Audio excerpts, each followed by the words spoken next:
Hello and welcome everyone to the Credit Connection. I am your host, Sarah Snell Cook, of course, and I'm here today with Sara Allen, who is the Chief Growth Officer at RelPro. Welcome. Thank you. Appreciate you having me here, Sarah. Yeah, near name twin. Gotta have the H. While I'll give you a chance to introduce yourself and RelPro and what makes them unique. Yeah, absolutely. As you said, Chief Growth Officer here at RelPro. I actually joined RelPro about a year ago. However, I have worked with the team actually as a client for about 6 years. So I spent almost a decade at American Express in the middle market field sales organization as a regional director and actually helped implement RelPro as our primary prospecting solution.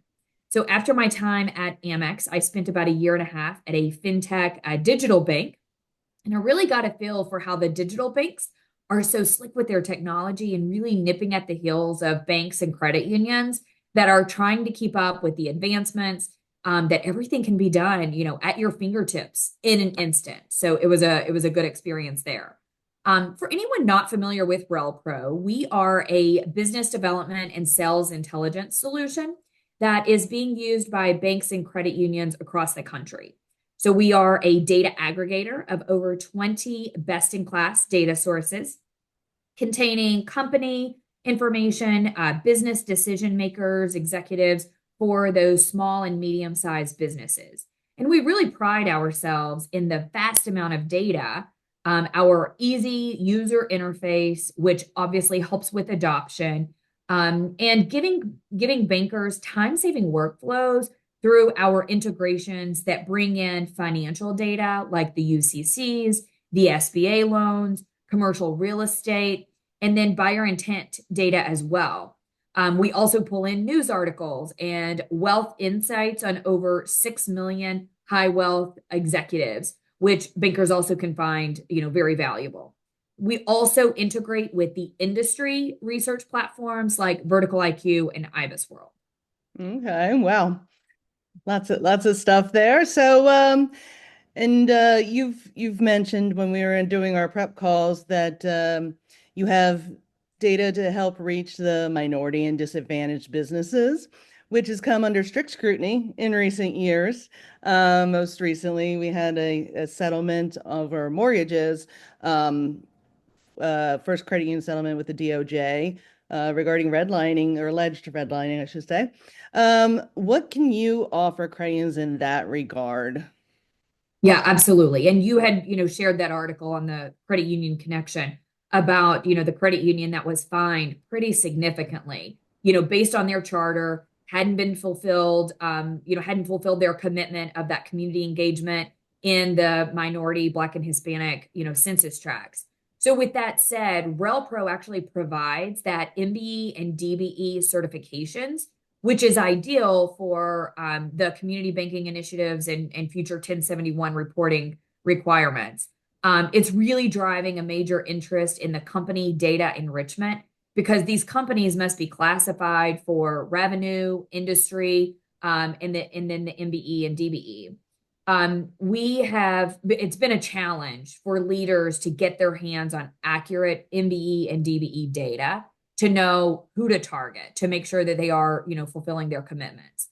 DNB really has kind of been the incumbent provider, but since the data is just self-certified, it's not always accurate.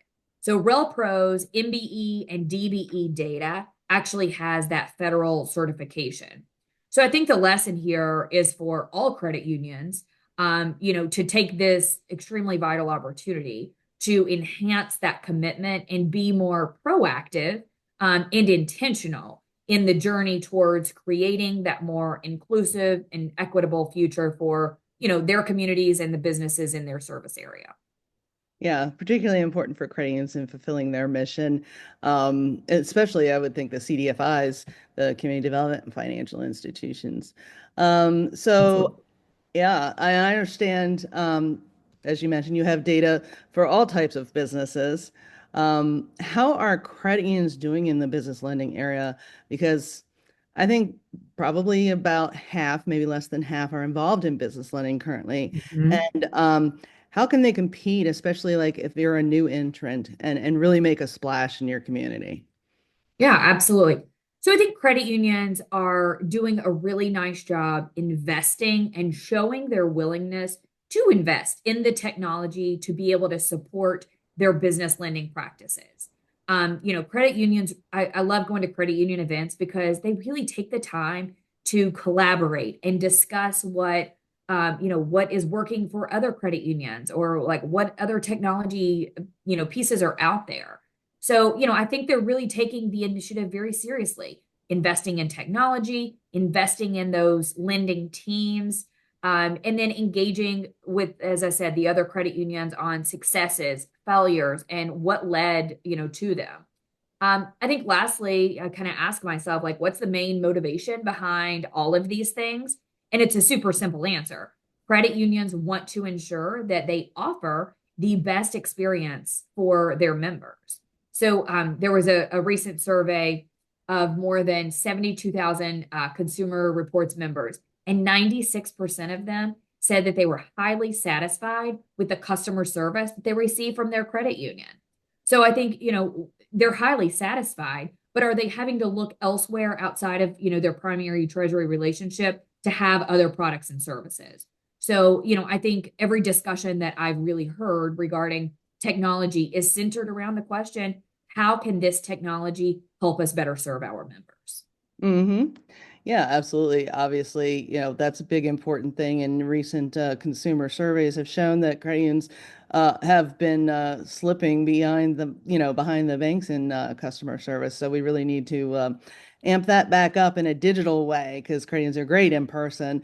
And a lot of, we're definitely making that progress, but keep on moving forward. Um, and you were talking about earlier how credit unions mostly fit within three camps in their business lendings. Can you explain more what you mean about that? Yeah, absolutely. So I do kind of put them in three different buckets. So when it comes to their lending journey, their business lending journey, I think there's a pretty large bucket of credit unions that are still in that like planning, development, kind of seed stage. Some credit unions or even branches of credit unions haven't yet really implemented a business services or lending team. Or they aren't also leveraging tools such as Vertical IQ and RelPro to help strategize most efficiently or effectively a launch to be able to launch their business services and commercial lending divisions.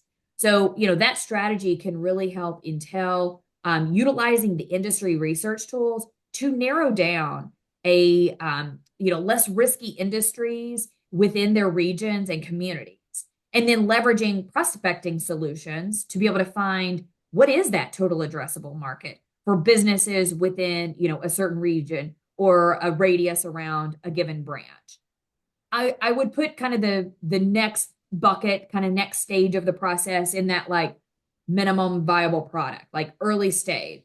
So, credit unions have already said like, hey, we've got to diversify from just commercial real estate and consumer. So, let's look into more of the business lending, the C&I stage. So I would put these kind of in like the early stage where the credit union clients have really just launched their business services products or they're building out this lending team and they really have a need to size the market quickly.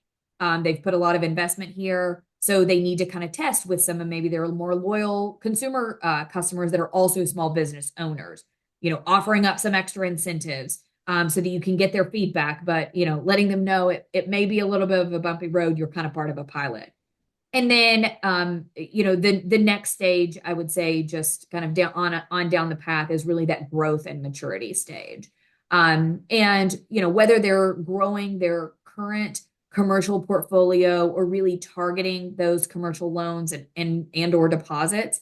This could also be if a credit union is actively pursuing the C&I, as I mentioned, as a way to diversify away from CRE and consumer lending.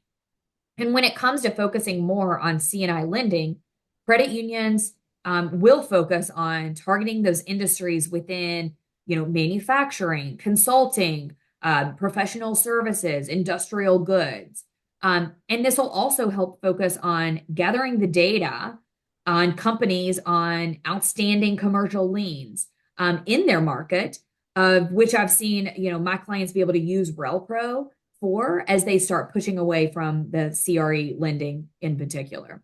So in most parts of the country, that's really the goal, is to have that more of a balance between the CNI and the commercial real estate. Hmm. Yeah. Um, Oh, I'm sorry. Go on.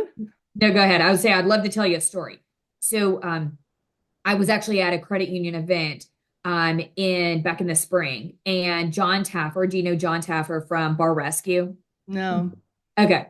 So you got to look him up and watch Bar Rescue. But he's like saving family businesses. And he is this like, like big personality. And it seems like he's always yelling Oh, at you and okay. he's using his hands a lot. Okay.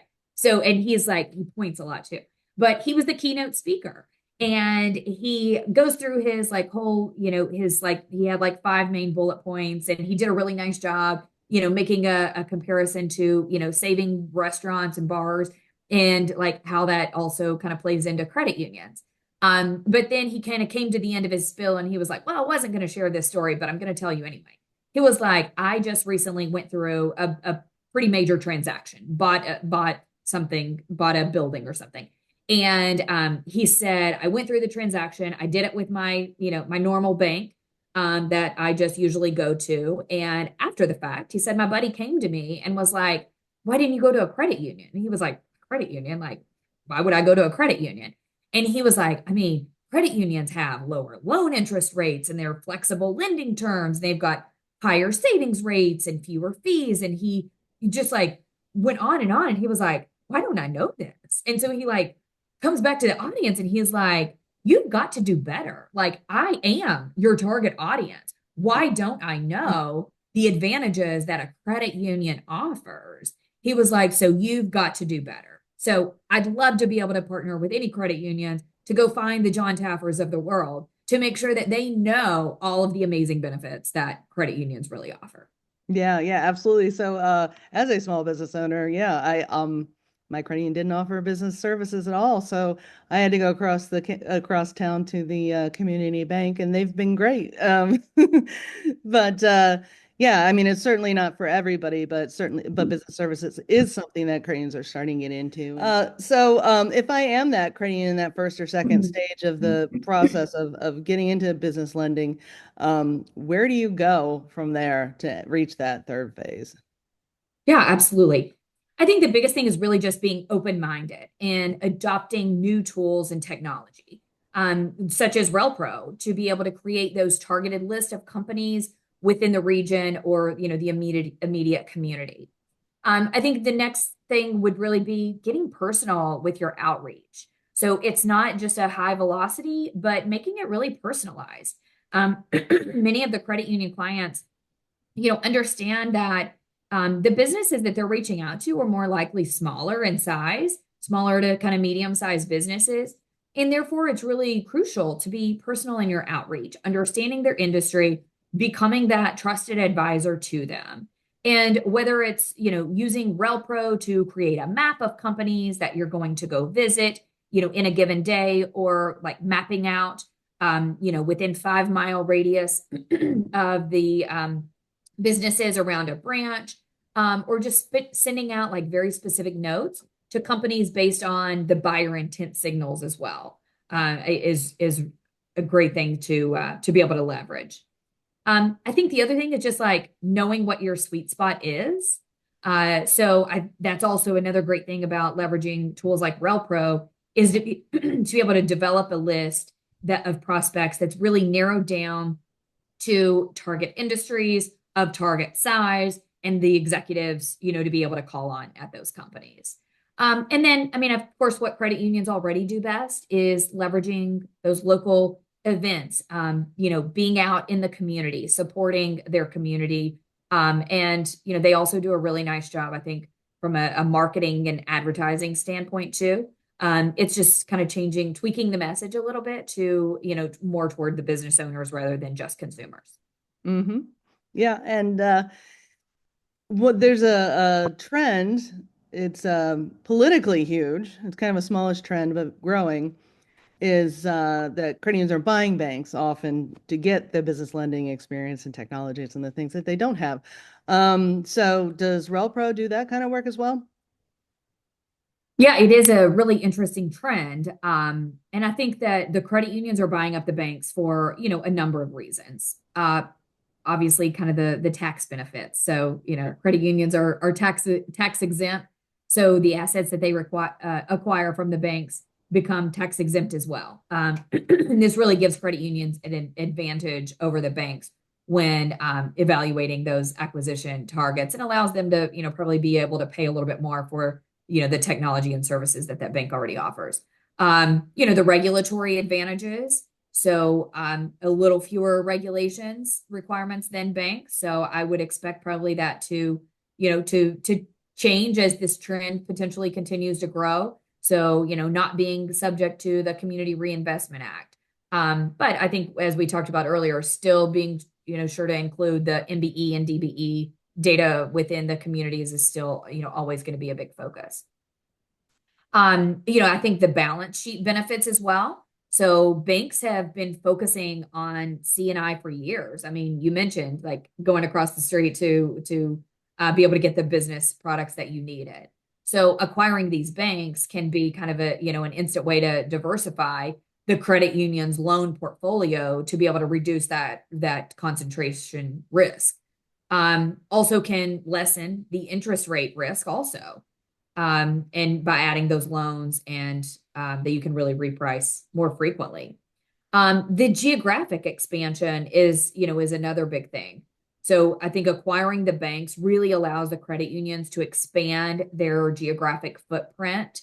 And it's really more sophisticated credit unions that are increasingly competing directly with those traditional banks by expanding their services offerings and market outreach. Mm-hmm.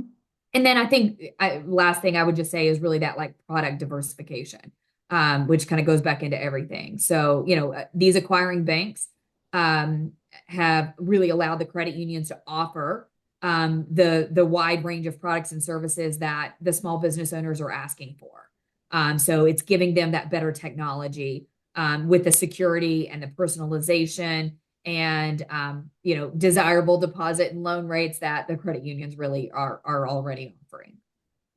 All righty. So Sarah, as you know, we allow our guests a final thought to close out the show. What have you got to say for our credit union audience?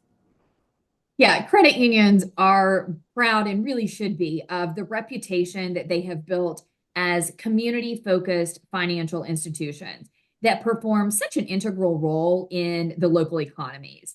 Many credit unions are looking to make, a greater impact by expanding and diversifying, into their business lending practices around, commercial and industrial lending space. And I think the ability to efficiently leverage the industry insights and company and contact intelligence to support those business lending initiatives is really going to be game changer. So RelPro can give you access to the data no matter the size of your institution. Whether it's one person on your lending team or 25, we can help you scale that. So thank you so much for having us here today. I appreciate it, Sarah. Thank you, Sarah.